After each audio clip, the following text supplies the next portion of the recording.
And there's two different types of beliefs. There's beliefs that you can declare, right? That's called a declarative belief, but there's also something called non-declarative beliefs. And these are your subconscious beliefs. Because when you reset the software, right, the coding, the conditioning, the behavior must follow. All right, can you rewire your brain for wealth? First and foremost, is your brain even wired for wealth, for income, for debt? What do you think? Can you rewire your brain for wealth? Leave me a comment right now below. I'm going to share with you a whole bunch of ideas and some thoughts and some research on rewiring your brain for wealth. Do you believe, here's a question for you. First and foremost, do you believe that you are wired to earn a certain amount of income, to have a certain amount of wealth? Let me know in the chat if you believe, yes, I am wired for a certain amount of income. Is it possible that just like a thermostat has a certain setting, depending on what you've programmed into the thermostat, is it possible that you and I also have a wealth thermostat, a financial set point? What do you think? Is that possible? Yes or no? All right. What do you think? When we think about our brain and wealth, were you born with the belief, the skills, the knowledge, the awareness of how much you could earn and how much wealth you could accumulate? Were you born with any neural patterns at all? Think about it. Ever wellness, you can change it? Yeah, can you change the neural patterns? Is it possible that from the time, we were born, we started to believe how much we could earn, how much wealth is normal for us based on our parents, our teachers, our school that we went to, our friends that we hung around with, the experiences that we had, the results that we achieved? Is it possible that while our young brains were getting formulated, like I remember, being a kid, and people talking about being a doctor or a lawyer. And, that was a long, long time ago, but a doctor or a lawyer, an engineer. And people said, if you're a doctor or a lawyer or engineer back then, you can make $50,000 to $75,000 a year. And we were like, oh my God, $50,000 to $75,000 a year. That was 3 to 4 times more money than my father made as a cab driver. And so we thought, oh my God, a doctor, a lawyer, an engineer. What if I became that? And some kids were smart enough to do that in school, and other kids like me didn't do well in school. So I thought, oh well, what am I going to do? I'm not smart enough to earn that amount of money. I equated, maybe you did as well, I equated school and education with how much income and wealth I could accumulate. Anybody else other than me have that, belief when you were a kid? Let me know in the chat, right? And I thought I would never amount to much because I didn't do well in school. I left school in grade 11.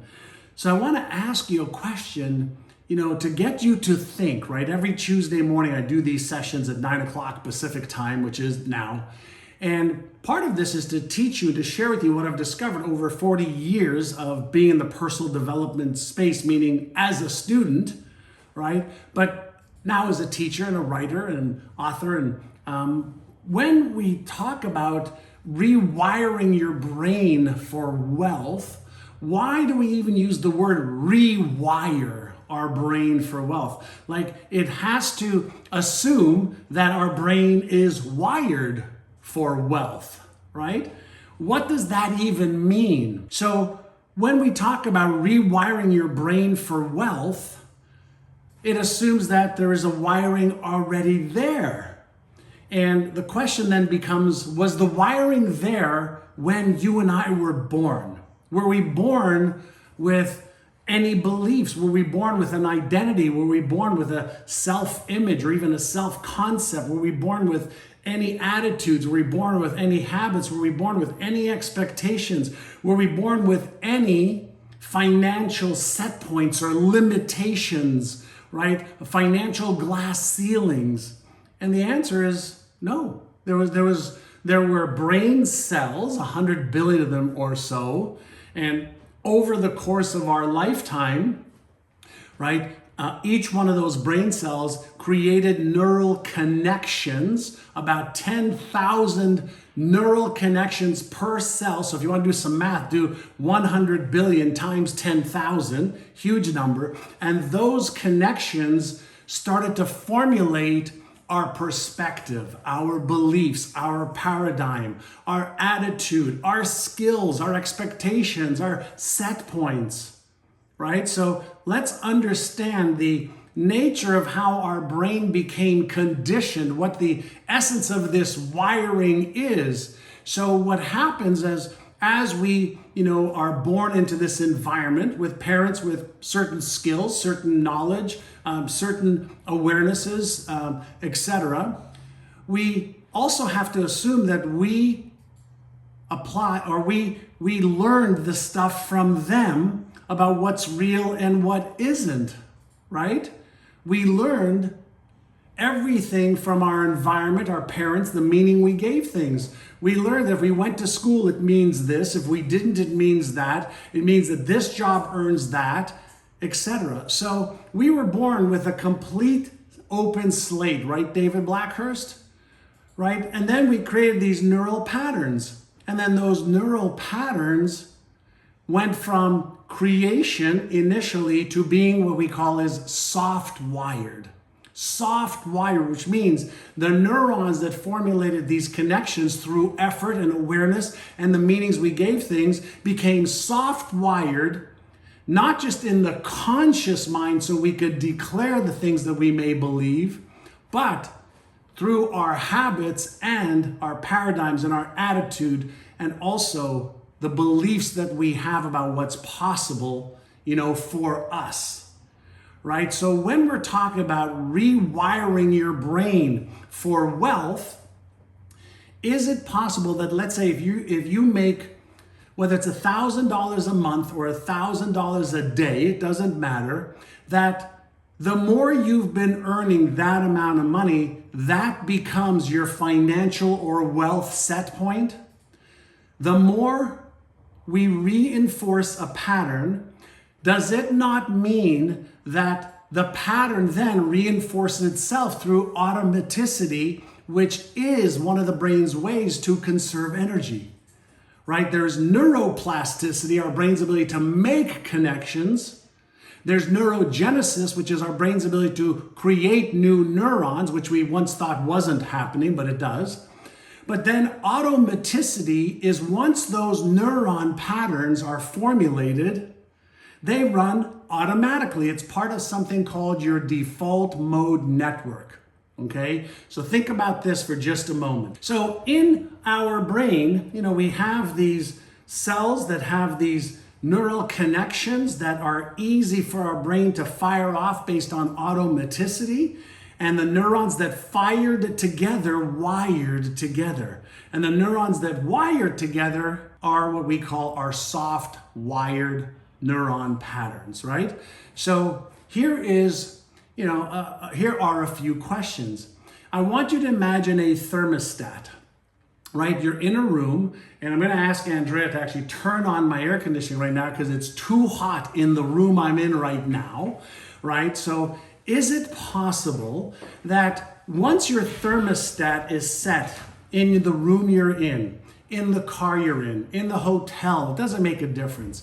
Once the thermostat is set, let's understand something called a cybernetic mechanism. Cybernetic mechanism. I'm going to teach you some of the principles to understand about your own brain, and we'll talk about rewiring your brain. Okay, I'll teach you a little process for refiring to rewire your brain. So if you put the temperature in a room or in a car to, let's say, 23 degrees Celsius or 70 degrees Fahrenheit, okay?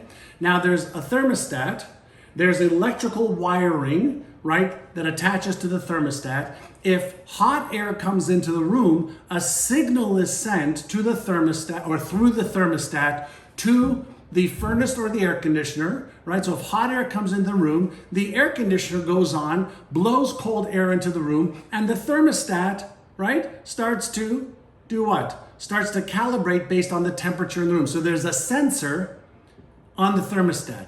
That's called a cybernetic mechanism, a control and response mechanism that occurs in animals and some machines that we created, like guidance missile systems, like like thermostats, like guidance system in an airplane or a boat, etc.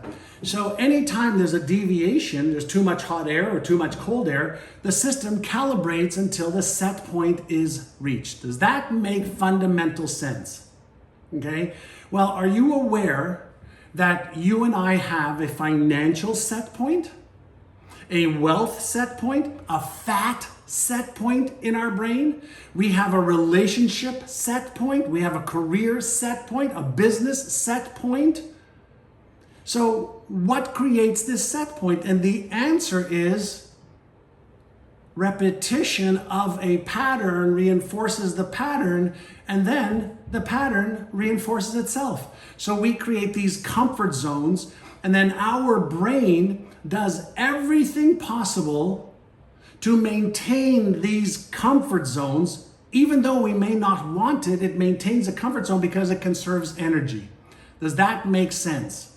So for some of us, for some people, not many, we're wired to believe we can earn however much money we want. We upgrade our knowledge, we upgrade our skills, we manage our emotions, right? We develop the strategies of what to do to achieve the income that we want. For others, the income that they want and the wealth they want, that's something they hope and dream about, but they don't fully integrate the beliefs required to achieve that. And there's two different types of beliefs.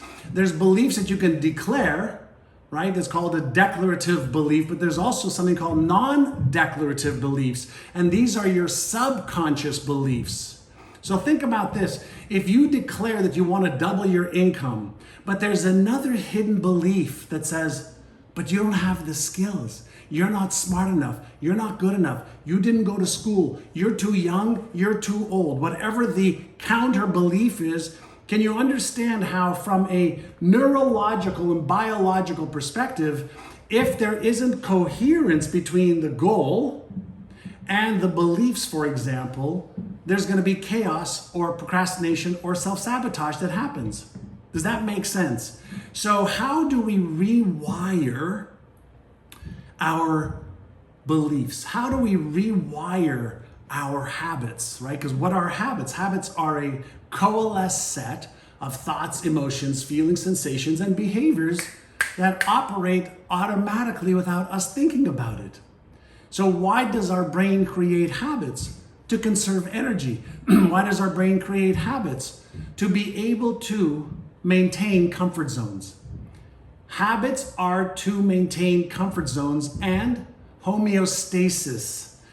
Our brain is consistently looking to use its energy to maintain comfort zones. Our brain makes 100% certain that our outside world of results matches the internal map of reality, which is our paradigm, our beliefs, our habits, our expectations. Is it possible to want to double or triple your income or wealth, but you secretly expect not to? Is it possible that that might be happening? Is it possible that you have, one foot on the gas and one foot on the brake because there isn't coherence in your brain? What's coherence? Coherence is harmony, right? If you were listening to a band or an orchestra, you'd want them to be in harmony where it just flows. And if they weren't in flow or in harmony, it would sound awful, right? Well, when we have opposing beliefs, when we have habits that want us to do this, but requirement for doubling or tripling our income or wealth requires that, there's going to be an internal battle, right? So does that make sense? So fundamentally, if it makes sense, I'm going to give you a couple of things that you could be doing to rewire your brain for wealth. And I'm going to give you a real life example of what I did back in 1992, I believe.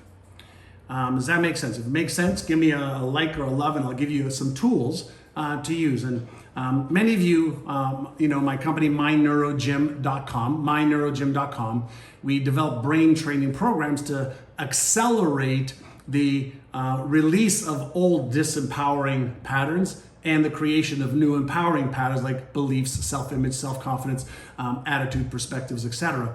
And my team could put a link for you guys for some stuff for you to check out if you like right now in the bio and in the chat if you want to learn more. But I want you to imagine this. Your brain is conditioned to do the same things almost over and over and over again. Yes, you can dream, you can imagine, you can hope and pray and want and wish. But to change behavior, you have to understand the science of habits. Right? The habits of thinking, the habits of being, the habits of taking action or not taking action, which is a behavior. So in 1992, my company was stuck at 1.2 billion a year in sales. A lot of sales, I get it, but we were stuck. We knew that there was more we could do. And so I invited 75 of my real estate agents. I was the CEO and founder of Remax of Indiana, and I opened up a whole bunch of Remax franchised offices, and we recruited a whole bunch of agents, and those agents sold homes. We were selling, 25,000 homes a year at our peak, and we were stuck at 1.2 billion a year in sales. And the average agent was doing okay, but we knew that there was room for growth. And even though we were doing a lot of training on how to sell, how to market, how to take care of clients, how to run your little business, our agents and brokers got stuck. And the question was, why were they stuck? And it dawned on me that they're stuck the same reason I would get stuck, is we have these set points. We have these wired patterns in our brain that just run the show automatically. And even though we want more, we were stuck. So I asked a bunch of agents, hey, does anybody here want to learn how to rewire their brains for greater financial success and wealth? And a whole bunch of people said yes. And then I said, great, well, let's do a little experiment for 6 months. Let's take some time to rewire your beliefs, rewire your self-image, rewire your financial set point, rewire your expectations, rewire the identity that's causing the behavior to stay consistent with the identity.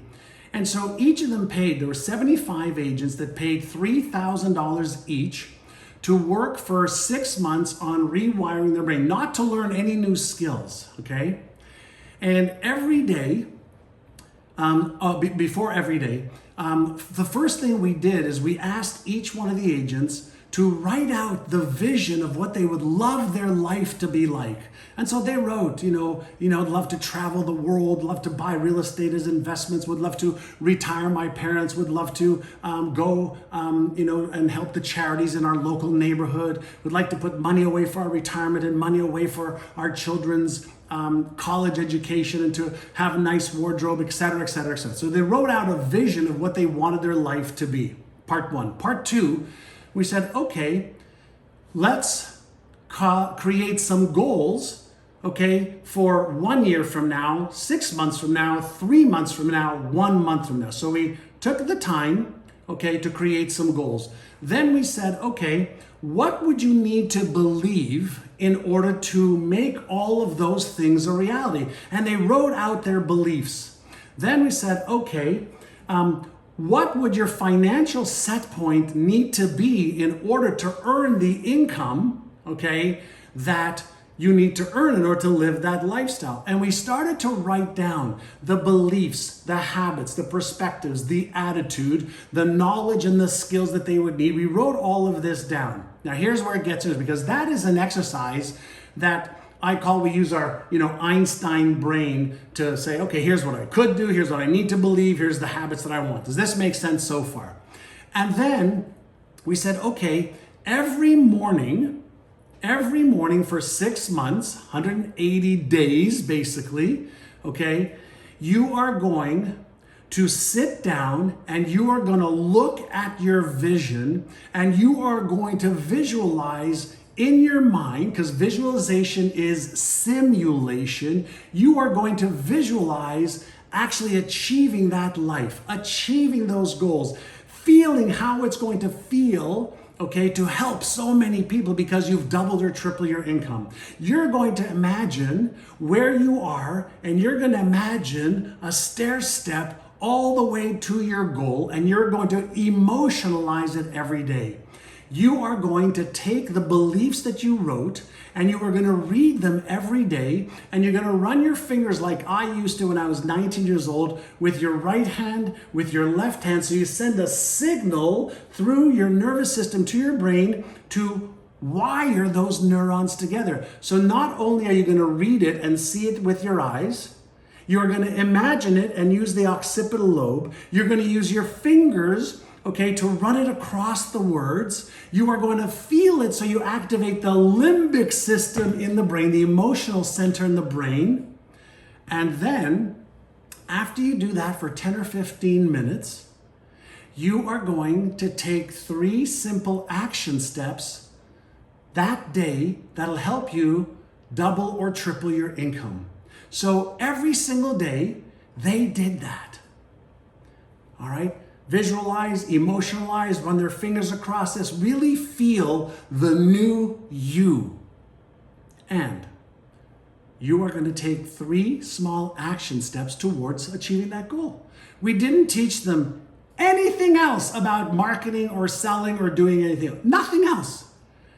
And you know what happened over 6 months? We tracked this group. There were 75 real estate agents. We tracked this group for 6 months, but we also took a look at the results the year before for that same period. And that 75 group increased sales. Can anybody guess by how much? They increased sales by $100 million. $100 million more than the year before at that same time.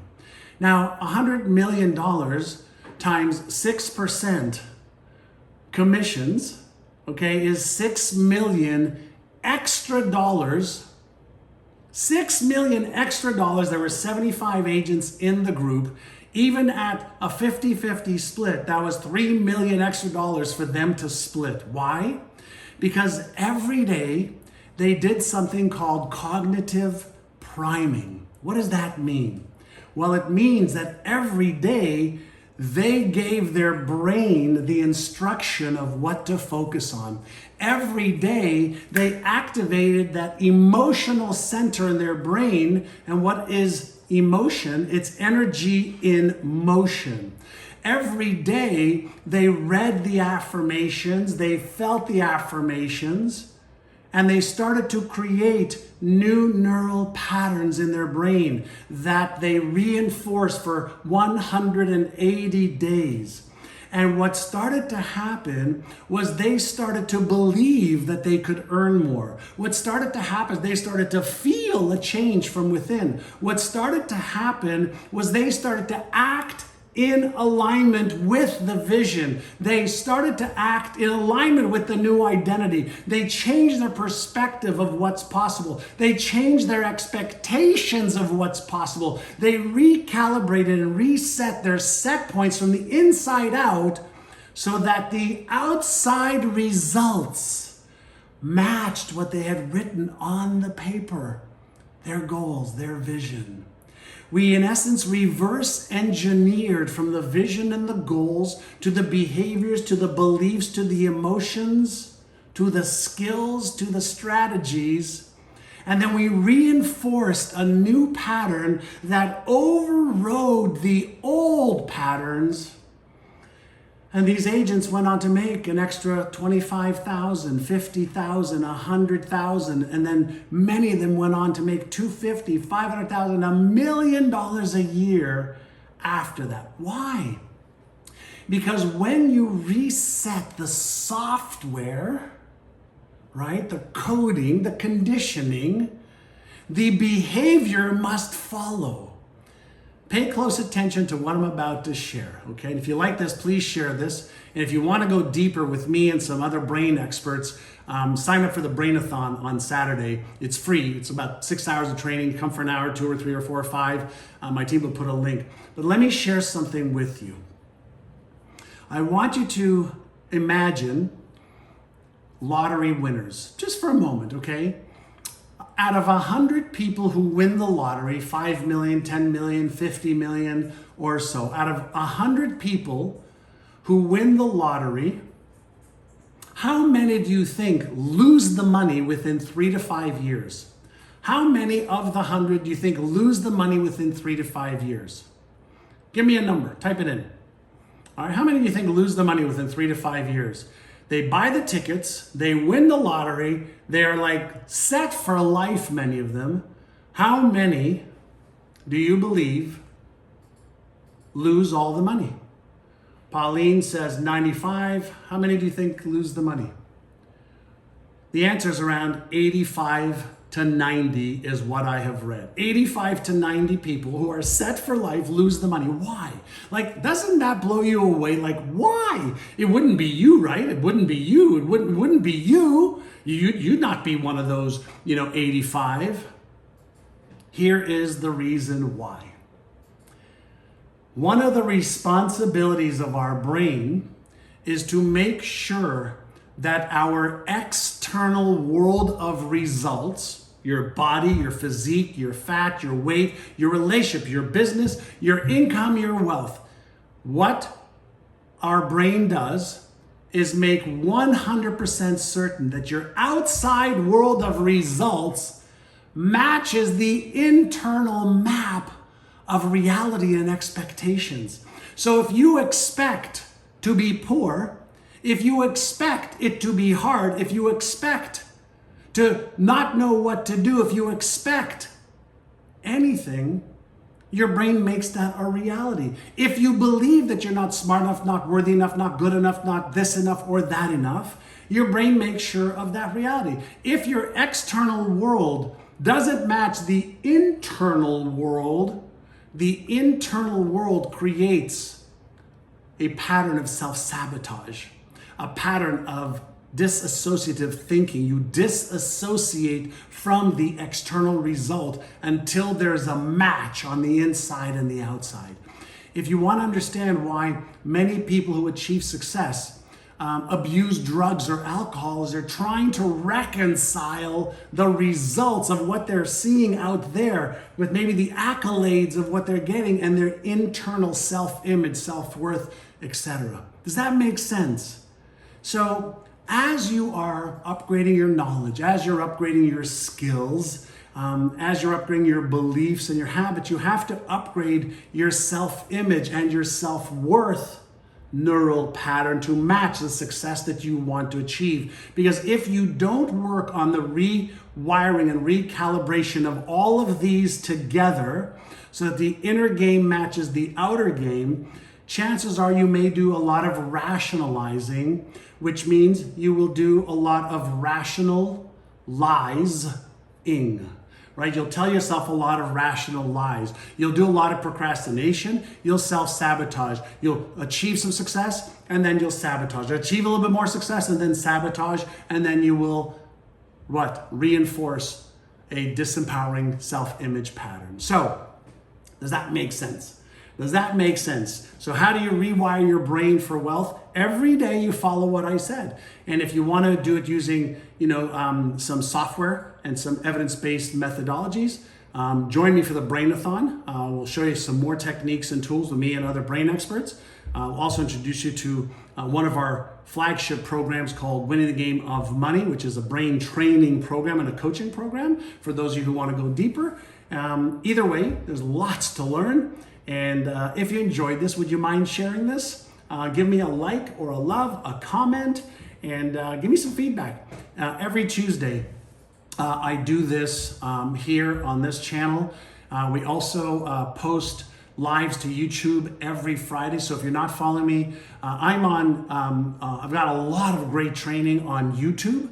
So you can hop on YouTube. I'm on Instagram all the time. I'm on Facebook, on my fan page all the time, on LinkedIn. I'm on all the social media channels every Monday on Clubhouse. How many of you are on Clubhouse? Last night we did a session for 2 hours and 45 minutes on Clubhouse. I have a little group there called the Inner Game Club.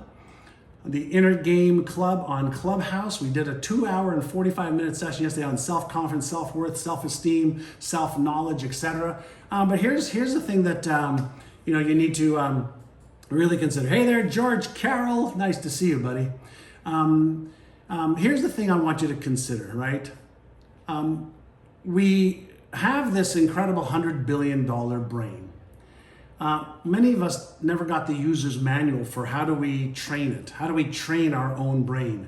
Is it possible that our brain has these neuromuscles? Is it possible that some muscles are weak and some are strong? Is it possible that some are empowering us, some are disempowering us? Is it possible that some are positive, some are negative, some are constructive, some are destructive? Is it possible some of our patterns don't serve us? And the answer is, of course, yes. Well, is it also possible that you can rewire your brain for wealth? The answer is yes. So I hope you enjoyed this. Sign up for the Brainathon. You'll learn some more with me and some other brain experts. And we also even have clients that'll be on there as well. And the link is here. If you enjoyed this, please share this. My goal is to help make your life a little bit easier so you can achieve success faster. Part of it is to expand your awareness, but also to get you to think differently and to rewire your brain for greater success. All right? Leave me a comment. I appreciate you. Thanks so much. And follow me on some of the other social media channels as well. And thanks, Pauline and Pedro, Tawfiq, hello, Courtney, hi, I like the way you spell your name. That's great. Dagmar, hello. And hi there, Sally. Sally, now what are you going to use from the information, right? Information is everywhere. Information is not power. The application of information is power. So Harrison Klein, nice to see you, buddy. You use the inner game of wealth to triple your income. I love it. All right, everyone, have an awesome day. Appreciate you. Arrivederci. Hey, this is John, and if you liked that video, watch the next video because it is packed with things that you can do right now to achieve success way faster than ever before.